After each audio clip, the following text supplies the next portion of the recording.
चिदानंद बसप्रभू कोरे सहकारी साखर कारखान्याची 57वी वार्षिक सर्वसाधारण सभा उत्साहात। सहकारी साखर कारखान्याची परिस्थिती बिकट बनली असून मोजकेच कारखाने उत्तमरित्या चालवले जात आहेत।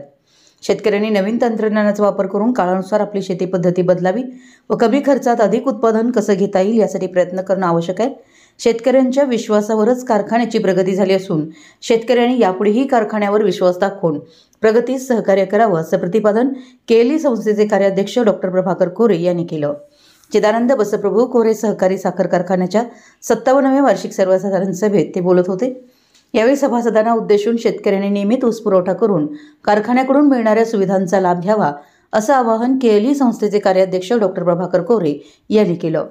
माजी विधान परिषद सदस्य महंतेश कवठगीमठ यांनी सहकारी क्षेत्रातील योग्य दर देणारा व शेतकऱ्यांची कामधेनू असणारा हा आपला कारखाना शेतकरी, सभासद व कामगार यांचे हित जोपासणारा हा कारखाना आहे असं सांगितलं। कारखान्याचे संचालक अमित कोरे म्हणाले, सभासद व कामगार यांच्या प्रयत्नामुळेच कारखाना अनेक पुरस्कारांनी गौरवण्यात आला असून हे सर्व आपलं श्रेय आहे असं सांगून गेल्या वर्षी 102 दिवस गायब करून 9.98 लाख ऊस गाळप केलाय, त्याची 11.46 रिकव्हरी झाली असं सांगितलं।